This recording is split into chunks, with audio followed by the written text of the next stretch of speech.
Good evening and welcome to another episode of Narc. Who's there? Help, I'm gasping for air.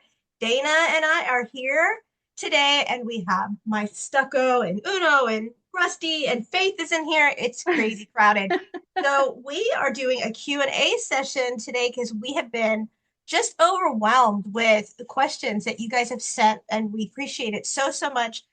We hit over 10 million. Just thought you'd like to know. Gosh, that's insane.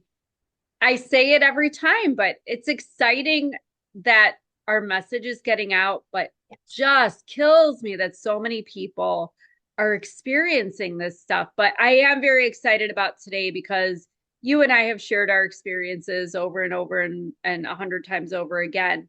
But we love knowing what questions the audience has and what you guys want to know. So we are going to definitely be answering some questions today. And you said a lot of them, huh?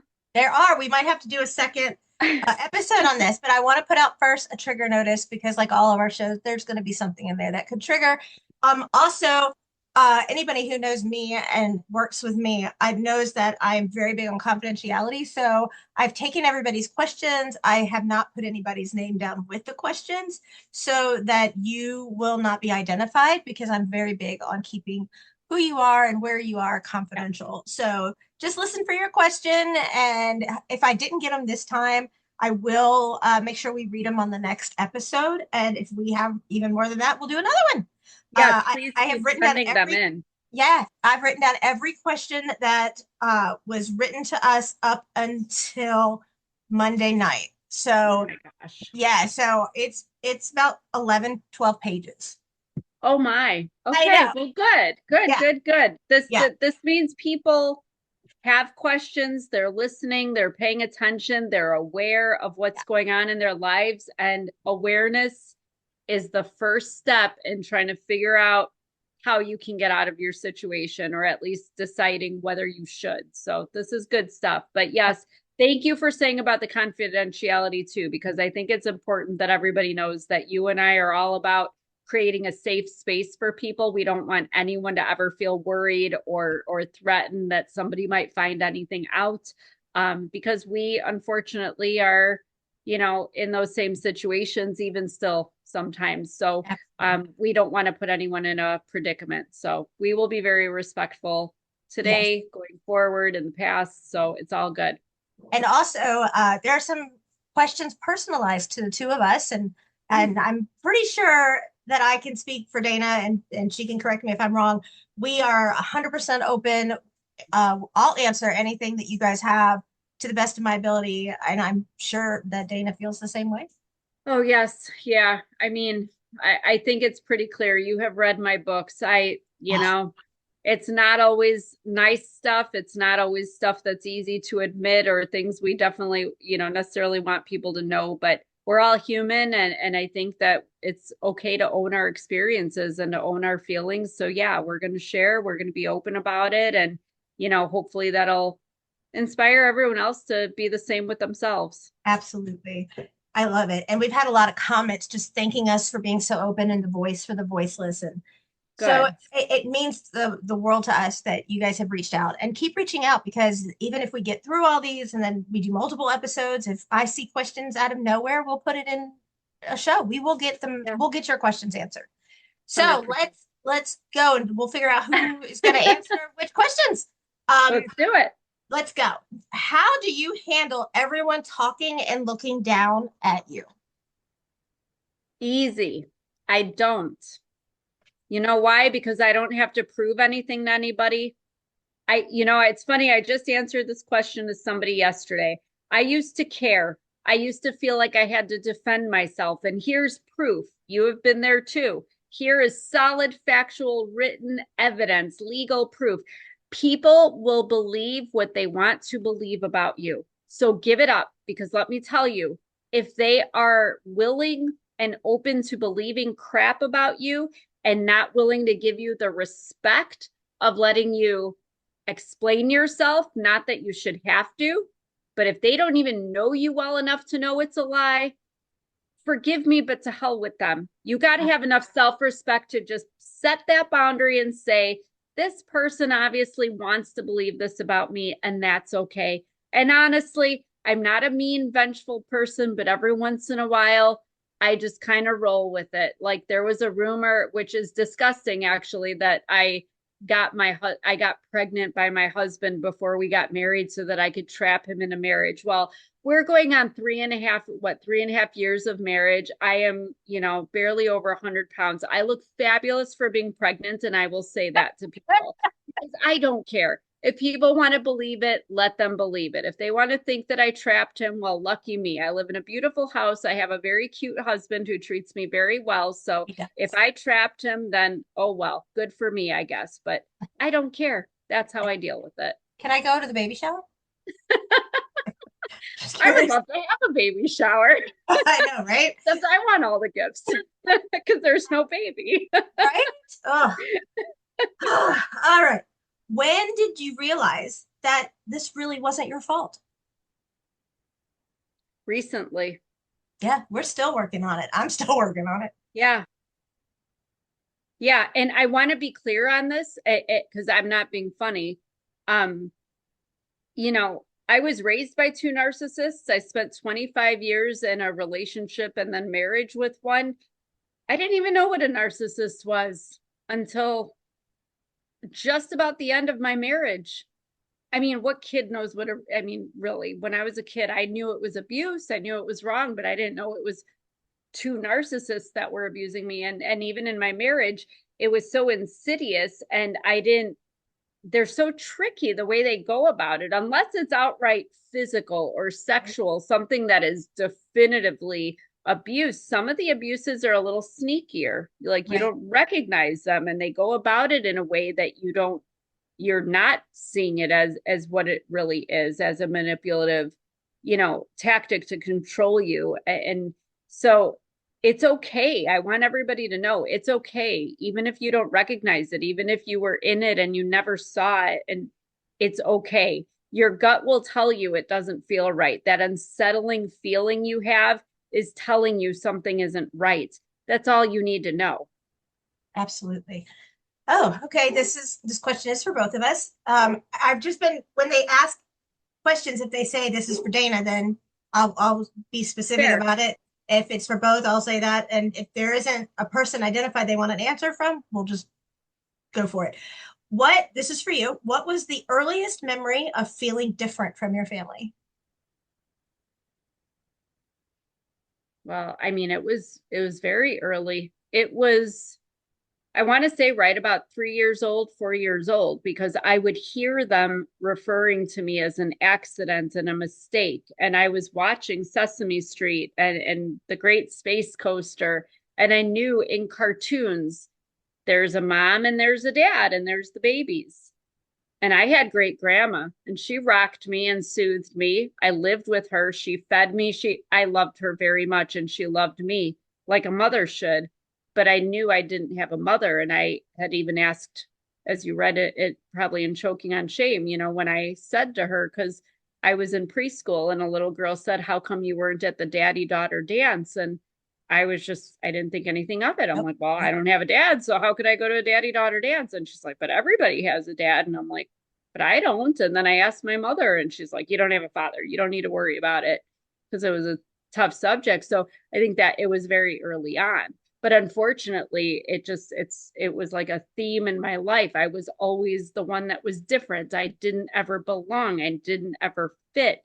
But, you know, it's okay. I don't have to fit.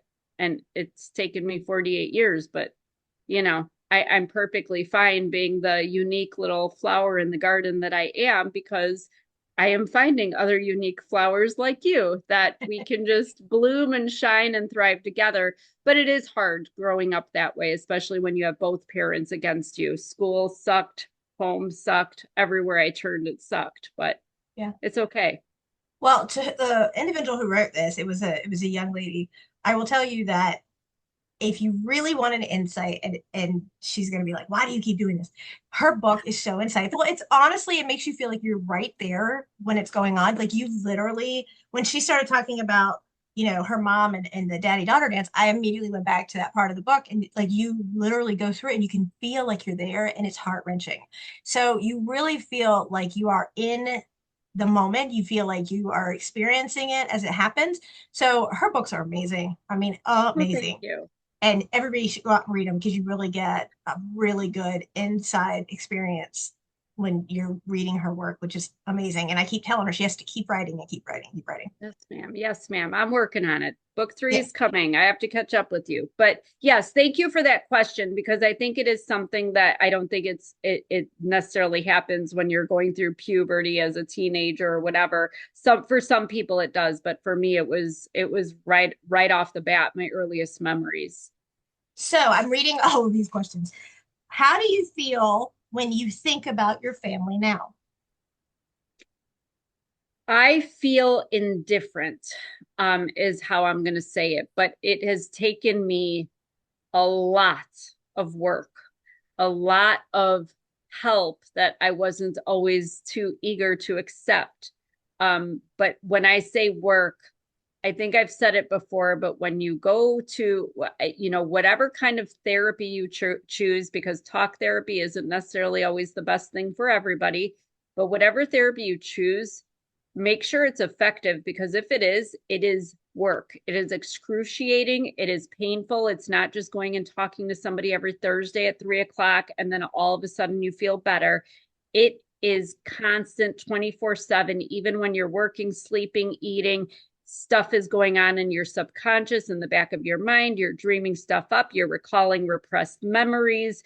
There is just nastiness and awfulness. But at the end, once you get through that storm and that muck of it, there is like a light. There's the rainbow and the sunshine after that storm where you realize, wait a second, that all was awful and I didn't deserve it. But once you kind of figure out and realize that it was not necessarily about you personally, even if you personally were the only child in the home that was abused and the others were not, even if you were the one that was told you will not be loved, you are not enough, you, it is not personal. And once you figure that out, that your experience is not unique because you have had experiences that are similar to mine as obviously all these other people that are listening can relate.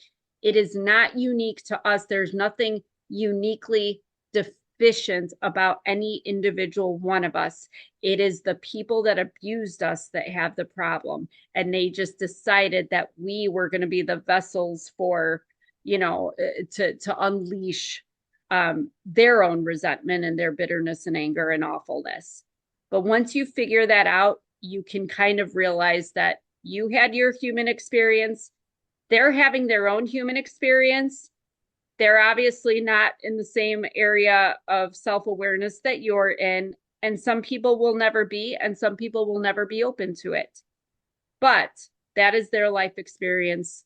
This is mine. So I don't wish them ill, wish things hadn't gone down the way that they had, but they're living their life. I'm living mine. And that's all there is to it. And once you can get to that place, you're just indifferent. I always say when you can get to a place where it's like walking past somebody at Walmart that you don't know, they are not affecting you, then you're good. Yes. And what a great way to go into this question for both of us. How do you celebrate your individuality in a family that doesn't accept it?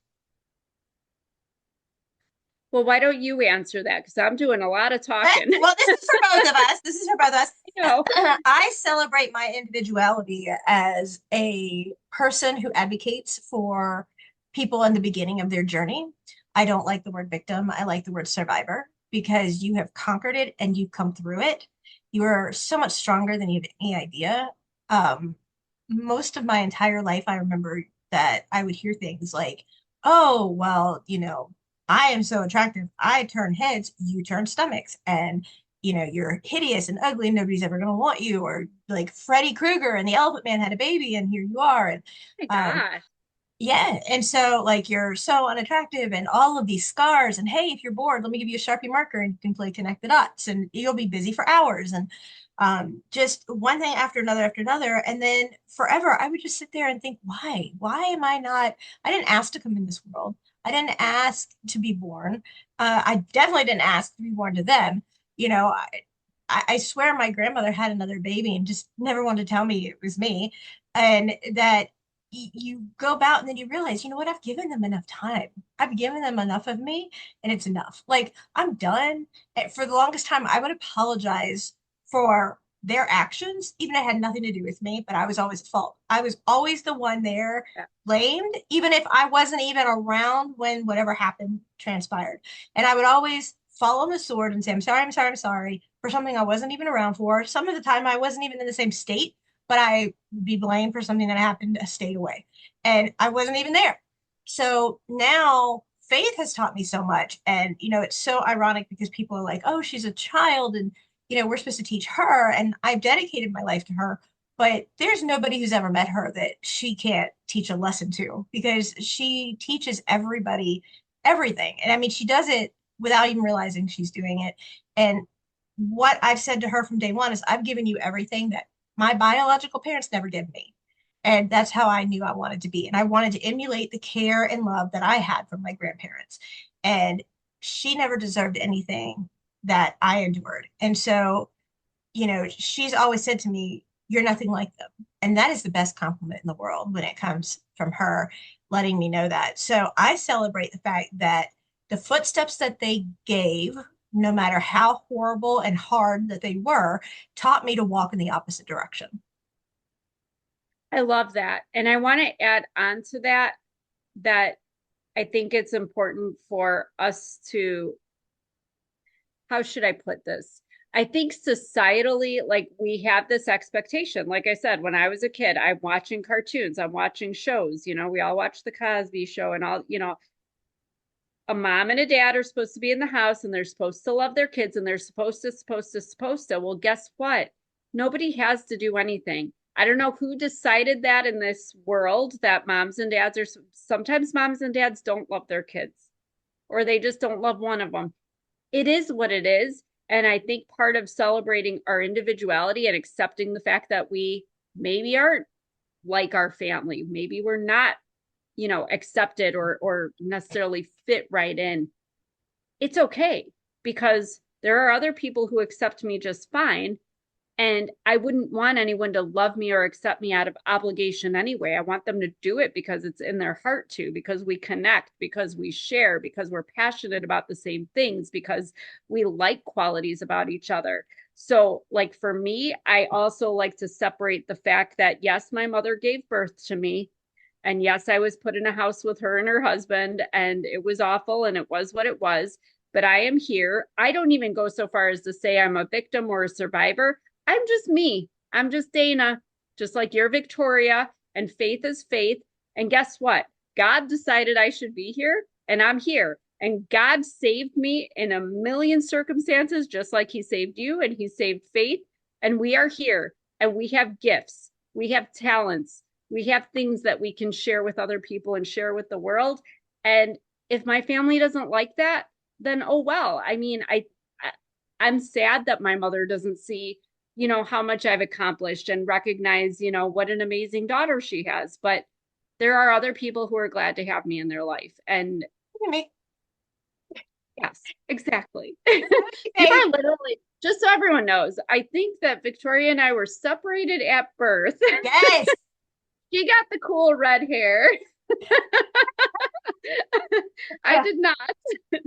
But no, but that's the beautiful thing. And that's what I'm speaking about. There is love everywhere in the world.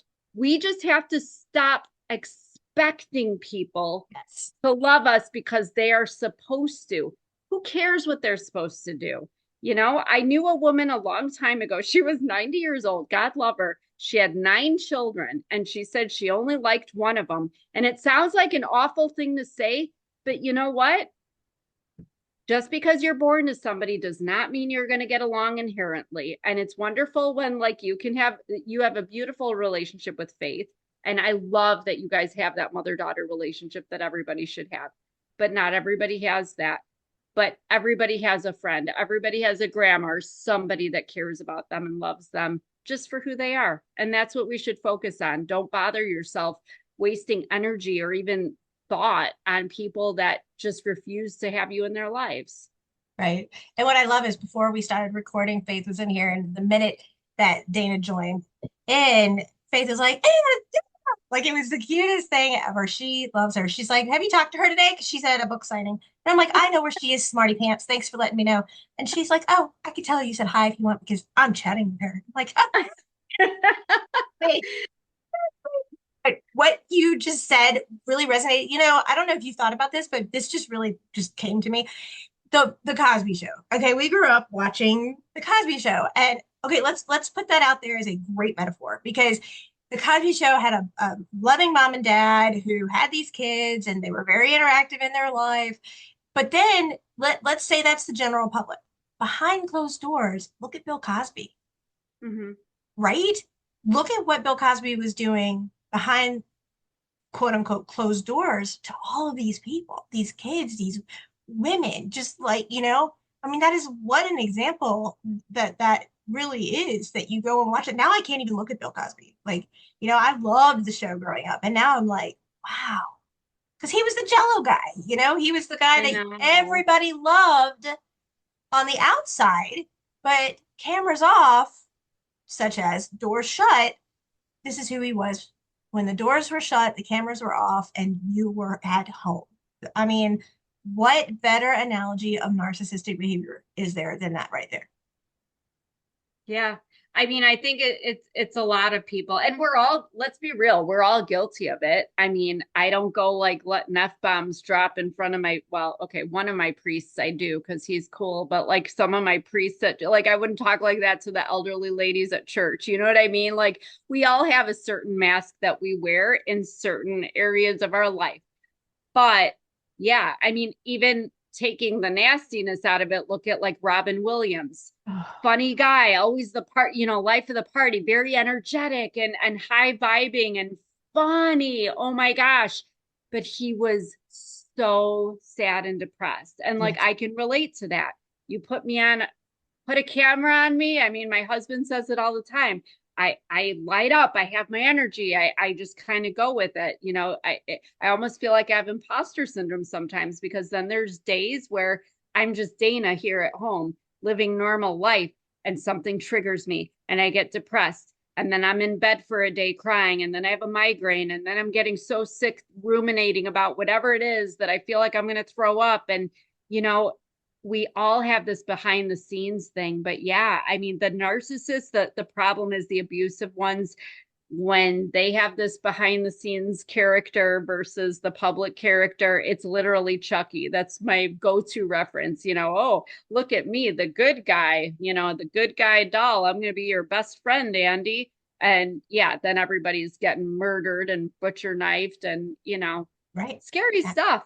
It's And very, literally, this is literally what sometimes goes on behind closed doors. But yeah, they're all put together in public, and it's a scary thing to deal with, and people don't believe us, and that's what's so frustrating. that is so true. What qualities do you value most in a friendship? Truth, honesty, safety. Absolutely. I couldn't add anything to that. Loyalty, honesty, Yeah, I respect, think it's which comes with it. exactly. And I think it comes down to like the way I tell people is like, I, the people in my life that I let in close to me, I'm going to say stupid stuff. I'm going to make mistakes. I'm going to maybe do something that even I think is cringy, but my people are still going to love me. And they might say, yes, Dana, that was cringy, or don't do that. You shouldn't do that. Don't say that, that you're better than that. But that's okay. It's not going to trigger me. It's not judging or demeaning me, but you got my back no Yes. matter what I say or do. Yes. Yeah. And that's safety. I know you're not going to abandon or reject me. Is it hard to keep people in your life? And if you do, how do you let them in? I'll let you take that one. That's a Oh, lot.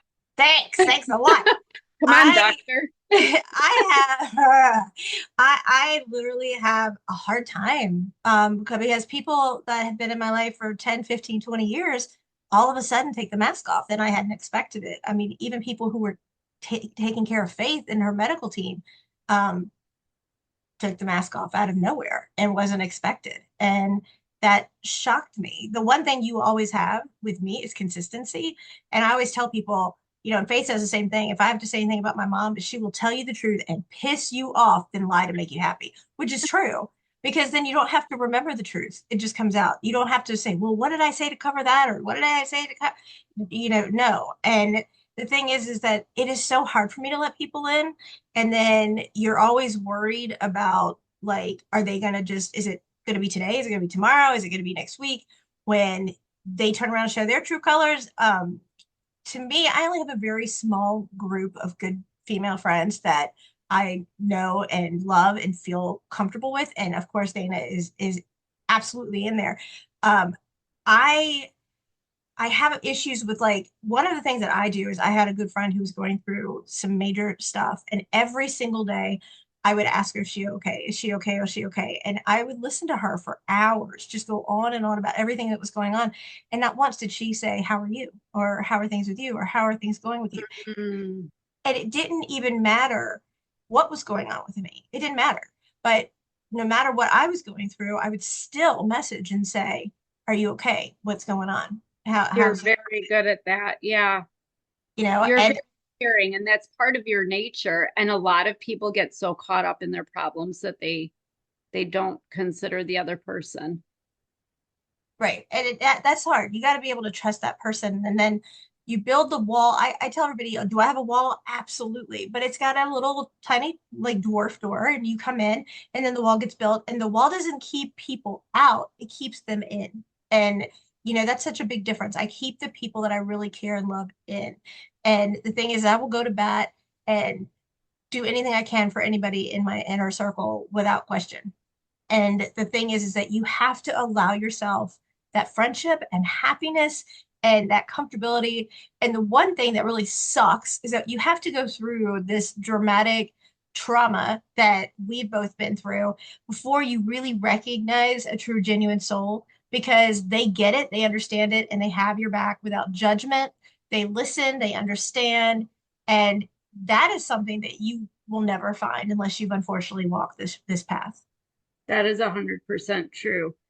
I want to share though. Remember, I told you I had something I was invited to that I normally with this particular Yes. group of people. So I'll give everybody a little backstory because I feel like it's very relevant, and I want to share a little experience I had the other night. Um, my husband's family.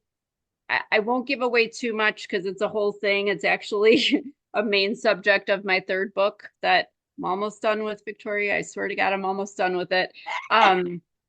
But let me just say that I liked them very much, knew them 20 years. Everything was great. My husband and I got together. It was just like perfect, happily ever after, should have been, until the one gal and his sister-in-law, who I was friends with for 16 years, decided that she didn't like that everybody was happy that I was going to be part of the family. There wasn't room enough, apparently, for both of us. So she literally rallied these people, told them the most atrocious and vicious lies. And I mean, it kept going. It's still going years. It's for years now, to the point where they actually had an intervention with my husband to try to stop him from marrying me.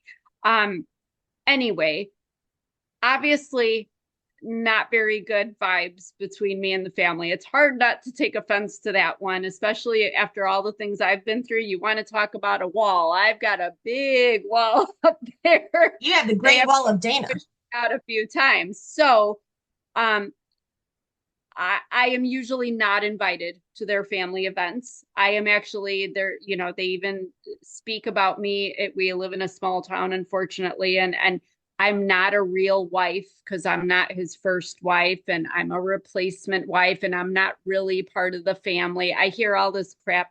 Anyway, there was something the other night in memory of my husband's father who passed away last year. I was actually invited to this thing, Did I want to go? Hell no. I was going to say the F word. F no. That's really how I felt. But when you're in a marriage, this was something that was very personal for my husband. I should, as his wife, be there and support him, regardless of how these people felt about me. So it was one of these things where I had to put my pride aside and say, okay, I got to put my big girl panties on and go to this thing. But I had to set parameters. And this is what I wanted to share with people, because this isn't a story about look at me and what I did, but it's about showing people. I set a boundary first with my husband saying, you are my person. Like, you are going to be my only ally in this room of 40 people that have literally gone to great lengths to remove me. I need you got to back me up if anybody says anything. Number two, I want to drive separately because I need to know that if I feel that anxious or uncomfortable, I want a way out. I want an escape. It's not me trying to give in to fight or flight, but I should only have to tolerate so much. So I said, give me that respect. Is that okay? And I wanted him to be part of this decision. I didn't want to just be like, this is how it's going to go. He agreed and he understood and even told me, are you sure you want to go? And I said, this is something that's important to you. I need to show up for you. And this is for your dad. God rest his soul. So I went. But the thing is, when I've gone to his family in the past, very few times, I sit in the corner. I let them be over there and I'm over here. And that there is a great big divide. But you know what? I said, screw that this time. I was feeling a little bold, but you know what? I am not going to shrink myself down for other people. I am going to take up as much space as God allows me to. But you know what? An interesting thing happened. I walked in there being just who I would be with you, with Faith, with anyone else that I felt safe with, even though there was this part of me that was very nervous. And I said hi to people, even people that were pointedly not looking at me and acting like I wasn't there. Hey, what's new in your life? To me, it was almost like an experiment because I had nothing to lose, right? Okay. Yeah. Interesting thing happened. People were talking to me. People were then coming up to me and, oh, look at my granddaughter started preschool today. Look at her picture. And they were joking with me. And they were, even when people were saying goodbye, bye, bye, so and so, bye. So it's bye, Dana. It's like, oh, we're acknowledging me now. But it's funny because I wasn't acting weird. I wasn't acting awkward. I wasn't isolating myself and walking around with this barrier around me, like, don't look at me and don't talk to me because you're not going to anyway. I didn't go in there assuming that there was this divide and assuming everybody didn't like me and assuming all this stuff that I already knew for a fact. But it's funny that we actually had a good time. And I was so proud of myself because I said the one time that I just was like, screw it, I'm going to be me. I'm not going to let them make me fit into this little box of I don't belong here and I'm not part of the family. I'm going to go in there like I own the damn place. That's And my we girl. had a good night. We had a really great night. And there were still two people, namely that sister-in-law, that, oh, I mean, just would not look at me. And at one point, I was even having a conversation with somebody, and she just came and sat down on the other side of the person and started talking to them just to stop them from talking to me. And I acted like it didn't bother me at all. And to hell with her. So that's kind of my take on that question.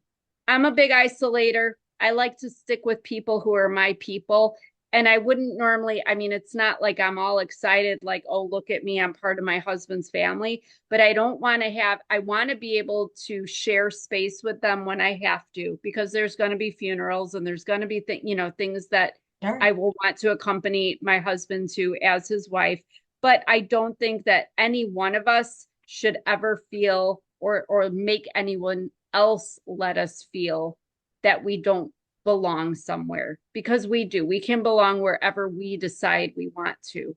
Absolutely. Absolutely. Okay. Let's Right. see. How do you differentiate between self-preservation and selflessness in your relationships? Well, there's a big difference. Wouldn't you? Self-preservation is when you do those protective mechanisms. Selfishness, you know what selfishness is. It's when you are, I mean, honestly, it's when you're acting like a toddler, when it's just about me and that's just how it's going to be, and you're not considering the other person. And I don't think any of us is really that selfish. I think it's hard to be a selfish person when you come out of abusive situations because usually you come out more empathetic, if anything else. But what's your take on that? Because that was a great question, by the way. Whoever asked that, that's a Yes. phenomenal question. But I would just say, I mean, you know if you're being selfish and versus a self-preservation. It's Yeah. just a matter of awareness. I would say that. I would say there's almost like a gray area, because some people would misconstrue self-preservation or selfishness. It just depends on Yeah. the person. I would have to answer, it would depend on the person reading the situation. Where you and I might say we're doing this for self-preservation, somebody else might say they're doing that because they're selfish. But at the end of the day, it's really about how you need to do to thrive, not survive, but to thrive. What you need to do to protect yourself, because nobody else is going to. We protect ourselves Yeah. first. And It's the I intention. Yeah, yeah, it's the intention, I would say then. Is that what you're yeah, getting at? That makes sense. yeah, absolutely. Now, how do you know if you yourself could possibly one day turn into a narcissist? This is a question for I you. won't. I won't. You're either a narcissist or you're not. I don't think you turn into one. You turn into one. It develops in childhood. I know there's theories out there, but I absolutely subscribe to the nature versus nurture theory that when as a matter of fact, we could have ended up as narcissists. Usually it's an abused or neglected child. Now, I want to be very clear though, because my ex-husband is a perfect example of this. He perceived that he was neglected. Was he in fact? It's arguable, but his was more, he felt emotionally neglected. He felt less than his sister, who was the golden child. So, in his mind, but I mean, as far as physically and whatever, he was not neglected. But there is a perceived trauma or abuse when you are a child, and you either become a narcissist where you learn through trial and error that being bad and doing these awful things to fulfill your egotistical need to be important and to feel like you matter definitely make you feel that way, and you can manipulate people to that. Or you become like us, you feel like you're a bother and a burden, and again, here's that shrinking down. You shrink down because you internalize the idea that you don't matter, and you Right. become more empathic. So it happens in childhood. I did not become a narcissist. Now, does that mean I don't have narcissistic qualities? No, absolutely not, because I think this actually goes really well with that last question. There are things that I have done, like sometimes I'm trying to control a situation. Maybe I might be a little bossy with my husband about something because something is making me feel uneasy in that circumstance. So I got to get bossy and start controlling it because I need to feel safe. That is not me being narcissistic and trying to manipulate him. That is me trying to Self-preservation. be safe. Exactly. So you can have qualities and not be a narcissist. Here's my easy test for anybody that's concerned about that. If you are asking yourself, if you're even worried that you're a narcissist, you're not a narcissist, because a Right. narcissist would immediately knock it down and say, I'm not a narcissist. You're a narcissist. Right. Screw you. There's nothing wrong with me. You're crazy. So there you go. There you go. This is a tough one. Like I was just like, I actually reached out to this person who wrote me this question, and I offered for you and I to speak with them if they ever wanted to. Not even on a recording, just to talk if they ever felt like they really wanted to, because this question really got me and it hurt to read this, and they haven't read it. So I've made a little note of who they are, and I'm going to reach out again because this question was that powerful to me. And I said, you are more than welcome to do a Zoom with Dana and I. We will talk with you. We will help you any way that we can. You're Yeah. not alone. That's how deep this question was, and it really hurt. I have not seen a response, but that is quite concerning. Have you ever, and if you're listening, please, please, please reach back out.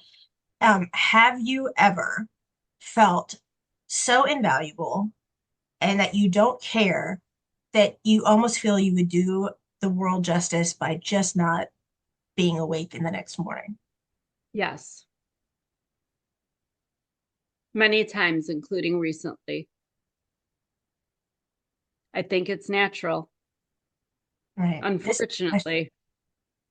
Yeah, that's a hard one. And I apologize for anybody that might feel triggered by that, but I think it's a very real question. And thank you to whoever asked that because it's very brave to come forward and be honest with yourself about it. But yeah, I mean, I'm going to be 100% full disclosure, even as recent as a few weeks ago for me. And it sucks. It sucks to feel that way, but we all stumble sometimes. We all, no matter how far you come in your healing, there's gonna be something that just maybe you didn't get enough sleep last night and just something hit you wrong, triggered you more than it maybe normally would because I and forgive me, I'm going to be real full disclosure. I'm going through the damn change. My hormones are all over but as women, we have to recognize that too, that that's part of this, our hormones and our emotions. But yeah, there are times when, and I don't think it's so much that I feel like I'd be doing, I mean, I have thought I'd be doing the world a favor, but it's more that I don't want to feel the pain of it. I don't want to hurt. I'm yeah. tired of hurting. And I think that's where it really is at. I'm going to go one step further with this. This individual is, how can I want to respect confidentiality. This individual is under the age of 17. Yeah. Well, I felt that way under the age of 17 as well. And I think that this individual um, feels lost and unloved. And I love them just because they reached out. Yes. I think that even though they might not think that they are, the fact that subconsciously they reached out to ask a question was so That's empowering. And they huge. need to take that credit. This person needs to take that credit and say, I am worthy because I am seen. You also may be quite threatening to people because they see you as a force to be reckoned with. And for you to feel so unsafe in who you are, I think there's some transitioning going on, uh, like from one gender to another. And I've noticed that because I started looking at the profile, but I'm being very confidential out of respect. I have all the respect in the world for this person because this person literally reached out, came out of their comfort zone, and wanted to get an answer. I will tell you that you are not the only one by far, that this is more common than you have any idea. um, the fact that you recognize that you're so way ahead of yourself. Like, and in a minute I'll be quiet and let Dana say something because I think you're so far ahead of yourself to already know. And what I can see when I looked at your profile, what I could see of your profile is that you recognized who you are and who you identify as. And I am a heterosexual woman, but I completely support the community. I have no issue as long as whoever you're with treats you with respect and doesn't put their hands on you in an unwarranted manner. That's all I care about. Um, the fact that I have really close people, Faith is actually part of the community, and that's my daughter for those who might not know. But for you to recognize who you were, and I see that you're going through a transition, and for you to follow that is amazing. It is so hard for anyone, whether you're 17, 27, 37, 67, and I'm guessing about your age, that you felt like you could take those steps to welcome who you are in your authentic self. And to see that, and I'm guessing that maybe your family's not supporting the transition. Maybe you're getting some hostility at school. Maybe you're, having some hostility, just an extended family. But you know what? And with respect, I say this, to hell with them, because the thing is that if they love you unconditionally, they support you. When Faith came to me, I went and got like this whole book series called Lumberjane, and it's a lesbian series about young teenagers who were in camp and they weren't welcomed because of their sexuality. And I ended up getting her to talk to somebody who was a married lesbian, and I welcomed her with open arms. I didn't care. I was like, okay, great. Okay, so why do you think I'm shocked? I'm not. Um, my biological brother is homosexual, and I wish nothing but the best, as anyone who knows me knows that. The thing is that I'm sure you feel lost. And you know what? I'm willing to bet that your family are really the ones that feel lost because they are so stereotypical in this world today because everybody in this world today cares more about what other people think than what they think themselves. They don't care about like my immediate family. They care about the perception of what others think from the outside. And you know what? In a few years, they're not going to know those people anymore anyway. And if you'd rather sit at a restaurant, go to a restaurant and look around, everybody's on their phone. Nobody's conversating with one another. They're sitting there just, why not just go by yourself? I mean, you're sitting there at the table with somebody, you have no conversation. You don't hear their voice unless they're ordering food and they're head deep down in a phone. You know what? That's who you should feel sorry for because that is not how life is supposed to be lived. It's not supposed to be head down into a phone. It's funny because my chiropractor says if you hold your head down to a phone long enough, you're going to get out of alignment. And I think that's a great metaphor about you're going to get out of your way of life because you're holding your head up high. You are acknowledging that you may have been born not the way you feel your best. Like, I was born with two legs and two arms, and I've recently lost an arm and a hand. And now I'm having to tell myself psychologically that I'm meant to be this way because I'm here to help other people. And it stinks and it hurts, and everything in my life has to be done different. I've learned how to tie shoes one-handed.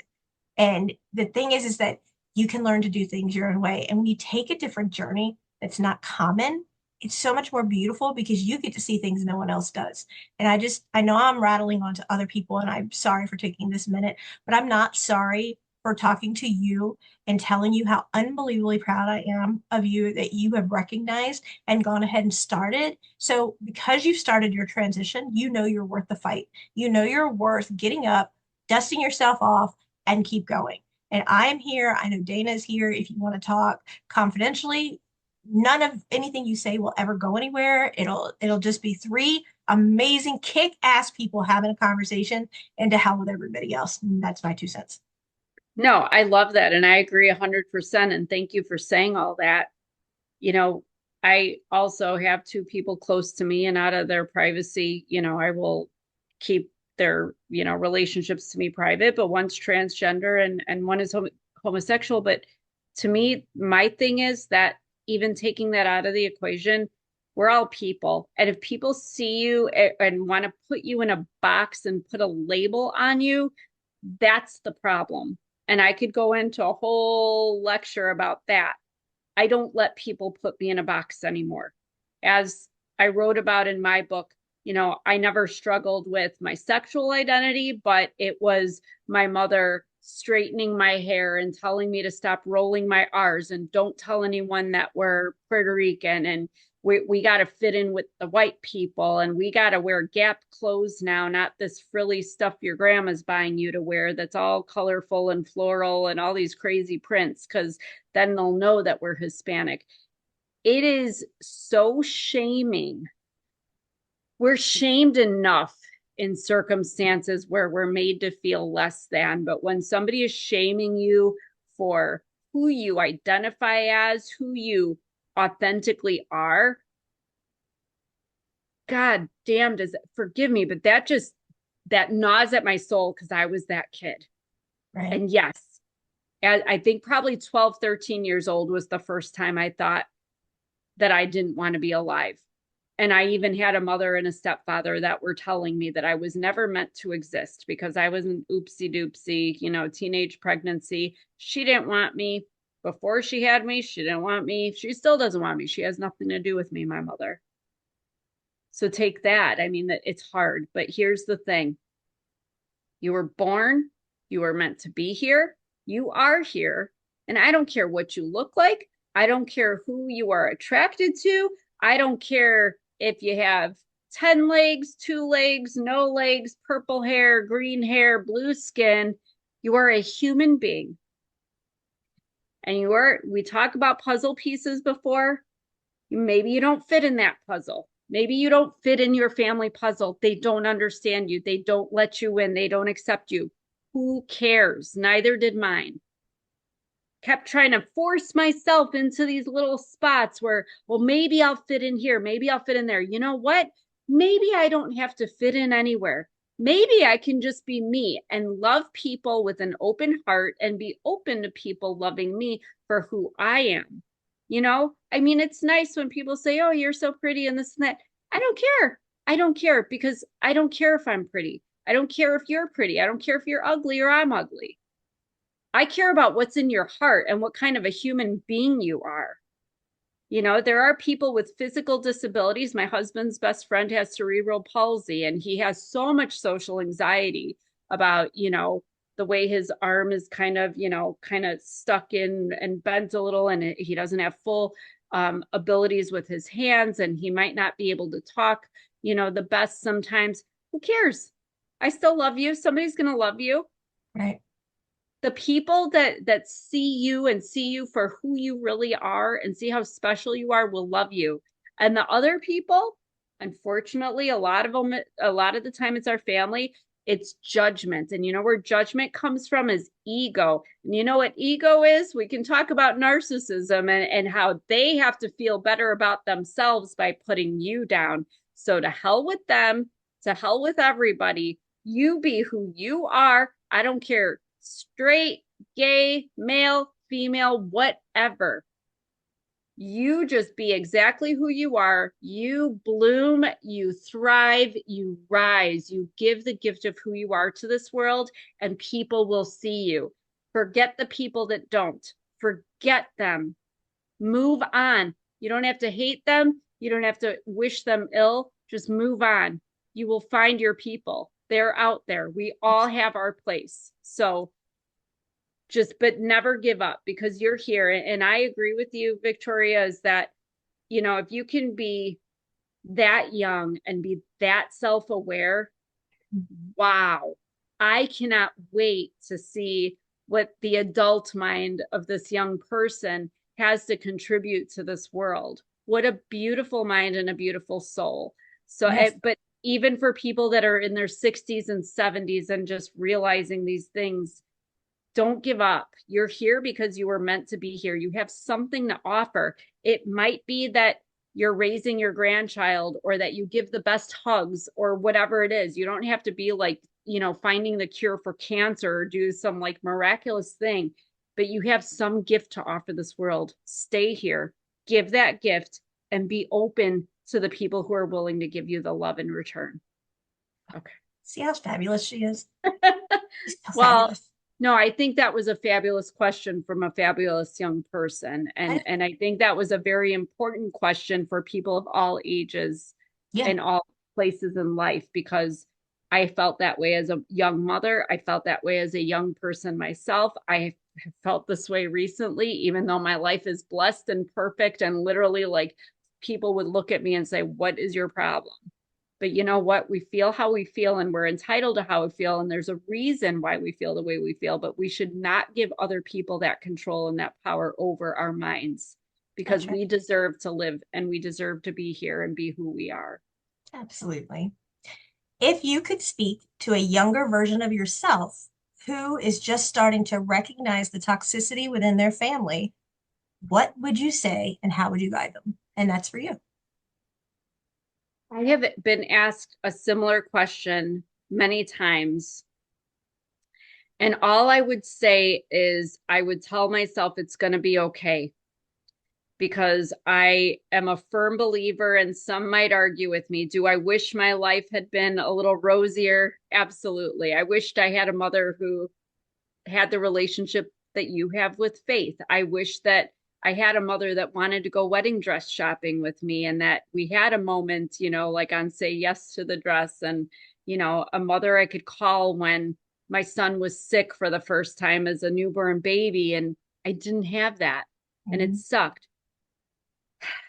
But you know what? It's okay because I think that our lives are meant to play out the way they're meant to play out. And I think if you accept it and stop looking back and wishing things were different and wondering why it happened that way, you can make some space in your heart for the present and for the future. Because honestly, if I hadn't had all those experiences in my childhood and then been basically primed for the marriage that I had, my first marriage, 25 years. I mean, it may sound like I'm trying to be snarky or funny, but I would have had no content for my books. That's so true. That's so But true. I saw my true purpose in life and I survived all of that. You know, it's something you have said a million times, Victoria, that you've survived the worst of your days. You're still here. You're 100%. 100% of your bad days you have survived. And I love that. And I think about that a lot because I have. And that helps give my life meaning now that if I wouldn't have gone through all that, I would not fully understand it. And here I had been given can you tell I've been given the gift of gab and I have a degree in journalism and I can communicate. I had to experience it all so that I could accurately verbalize for other people to understand and relate and help them feel less alone and help them hopefully feel and avoid the pain that I have had to go through. So would I change anything? No, I don't want to change any of that because then I wouldn't be where I am now, which is in a really good place despite the way I just answered the last question. But that's a result of, that's just showing. I think we need to be easy on ourselves and give us grace for those moments when we have those setbacks, whether it be suicidal ideation or just, being triggered and having a panic attack, is that we're all human and we can be healed, but still have those soft spots. That's kind of like when I don't know why we touch our bruises, but it's like, oh, I have a bruise. Let me touch it and poke it. Ow, it hurts. Well, yeah, it hurts, dummy. Like, why do Right. we do that? But thank God we have triggers to show us, like, hey, you're not exactly quite healed in this spot yet. So just so you know, it's like our internal alarm system letting us know just in case we might want to entertain the possibility of reaching out to somebody for help, like people reach out to us. So, I think it's important for us not to dwell on what was. Let's just take it, learn from it, and grow from it and understand it as a lesson. I've heard it said that a setback is really a setup. And so look at it that way, shift your perspective. So again, I would just say, I'd tell little Dana, teenage Dana, it's going to be okay. Hang in there. It's going to be all right. You're going to be all right. Because I am, and I'm getting there, and it gets better every day. Absolutely. I think we have time for one more because I know she's on a tight schedule. Have you ever felt responsible for your family's dysfunction? And how do you cope with that feeling that is consuming me? Have I ever felt responsible? I can't say I ever felt fully responsible. I was definitely scapegoated and made to feel like I was responsible, but there was always something in me that innately knew that I didn't possibly have all that power in me to to cause everybody to go, I definitely feel like I stir people's demons up. There's something about my vibe that when when I enter a room, I don't know what happens, but um I think it's just my core value is honesty and truth. And I think that scares people because people are usually not wanting to acknowledge the truth. My mother Yeah. wanted to pretend abuse wasn't happening. My stepfather wanted to pretend he was a generous, wonderful, charitable man. And he was, I mean, your cover of Narc, Who's There is just that's what I saw when I saw that cover of your book was my stepfather with that mask, oh, look at me, I'm so great. But behind closed doors, Monster. monster, monster. So yeah, I don't think, I think I had to just stop making everything mean anything about me Mhm. and letting it mean something more about them, not because I was being avoidant, but because I think anytime somebody abuses somebody else or intentionally causes any harm on anyone else, that says more about them than it does the person that they're victimizing. What is your thought on that?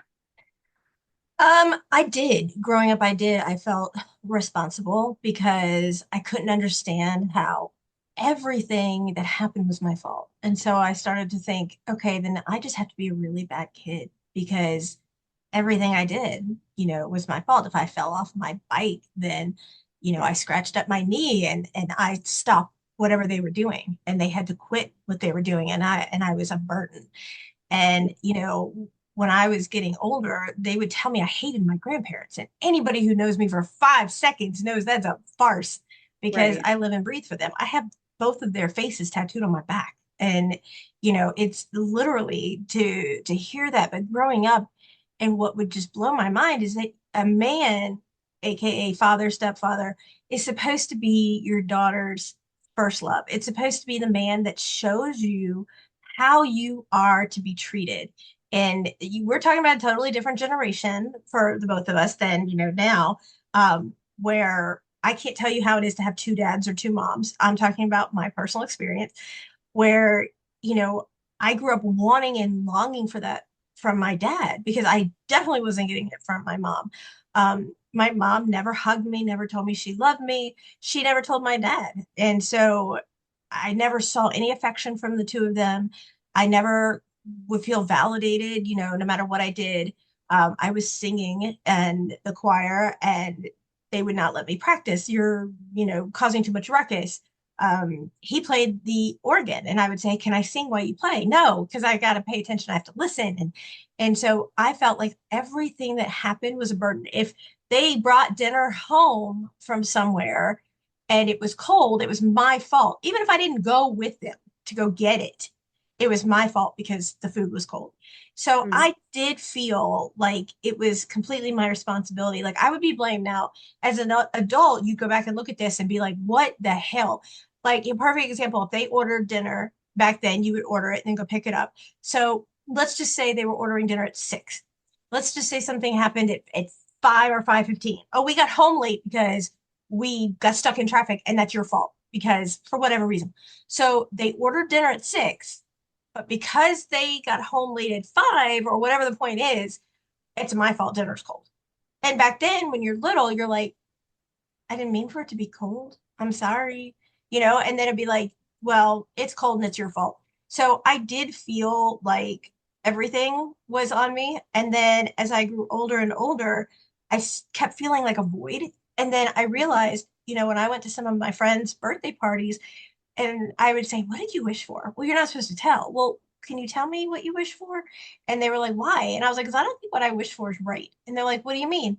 And I would tell them from the earliest time I remember, which was my 5-year-old birthday party, that I remember wishing that they would divorce. That was what I blew out on my cake, that I wish that they were no longer married and that I would go with my grandparents. And that is that's a tough way to grow up. And I hated Sundays because Sundays meant I was there with the bio parents, and Fridays I would go to my grandparents, and then in the summer I was with my grandparents. But the you learn to cope with it because as I got older and older, and by the grace of God, having my grandparents, they would say, "You're fabulous, you're amazing, you're beautiful, you have such a gorgeous voice." And my grandmother played piano, so she would play and let me sing with her. And so those are ways that I learned because they would be night and day from the that was the house and my grandparents was home. And you learn the difference, you take that with you.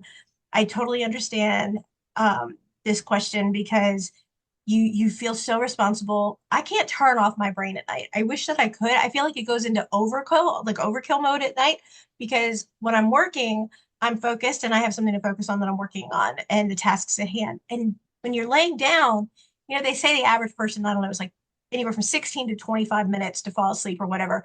I'm hours and hours and hours Me too. Me because too. I can't shut my brain off. Mm-hmm. And it's like it goes on and on and on, and you keep thinking and thinking, and you just can't stop. And that's how it was even when I was little. It was like, what can I do to make things better Yeah. for them so that they will just love me? And growing up, it didn't matter. Like, I sang all state chorus. It didn't matter. It wasn't good enough. I've done all sorts of different things and it didn't matter. It wasn't good enough. Nothing I did was ever good enough. And then I realized, and here's the epiphany, and we still got so many questions we didn't get to. And I really think this is a great stopping point, is one day I looked at them after being told all my life I wasn't good enough and that I couldn't bring enough to the table, that I realized they weren't good enough, Mhm. that it was them, not me. Yeah.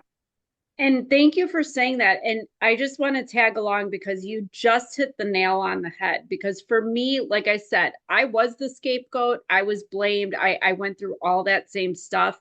But what I think you hit on is that we realize that we are responsible for how everybody behaves. And I absolutely felt that. And what that's called is a relationship dynamic. Mhm. They are making you feel like it is you are responsible for whether things are pleasant or if they're not pleasant.